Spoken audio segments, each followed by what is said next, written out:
We are with John Leslie Brown, otherwise known as High Hopes, Mr. High Hopes. And I met you at the Feed 333 event 2 years ago at Celerity Charter School when you were up on that stage singing your heart out. And I just thought, okay, I want to talk to that guy. He's got to get involved with Revolution. Yes. So tell us a little bit about how you started.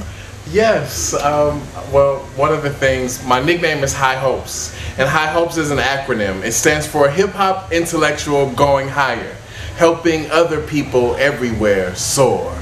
And I grew up watching my father, Mr. Les Brown, change lives and inspire people to transform their circumstances. And one of the things that I believe is, if you could turn on the radio and learn how to be a thug, you should be able to turn on the radio and learn how to be a thinker.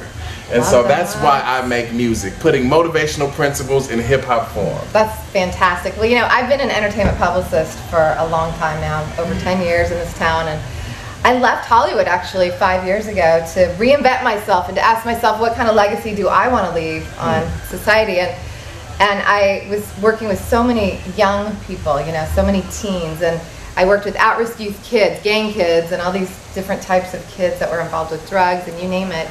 And I thought, you know, we need to have more people like you out there being role models for these young people so that they're not just modeling after these negative role models. So can you say something to our audience of young people, you know, how important it is to just go out there and be the best that you can be? And definitely. And to get started now, wherever you are with what you've got.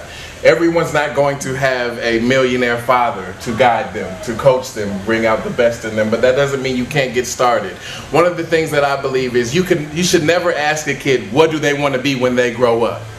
Why? Because that implies that they have to wait until they're grown to be who they truly are and to truly manifest their potential. And so right now I say get started. I started at age 14 earning over $2,500 an hour because I used my voice, because I showed up. And we all showed up with something.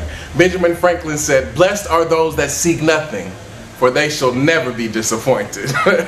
So seek something no matter where you are. And if you face some disappointments, just know it's because you're a seeker. It's because you're a visionary.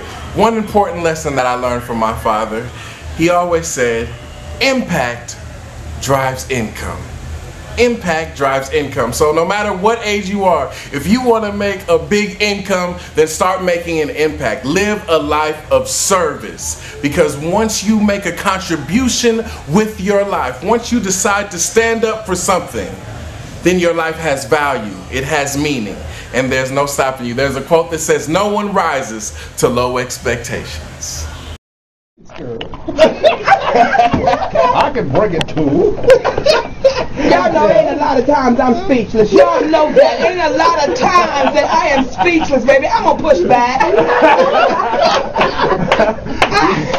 You know what though, Miss Monique, it's so great to be on your show. I've been such a fan for years, and I feel so honored. The people talk about Les Brown, how great of a speaker he is, and he's definitely one of the top 5 speakers in the world, but he's a great father.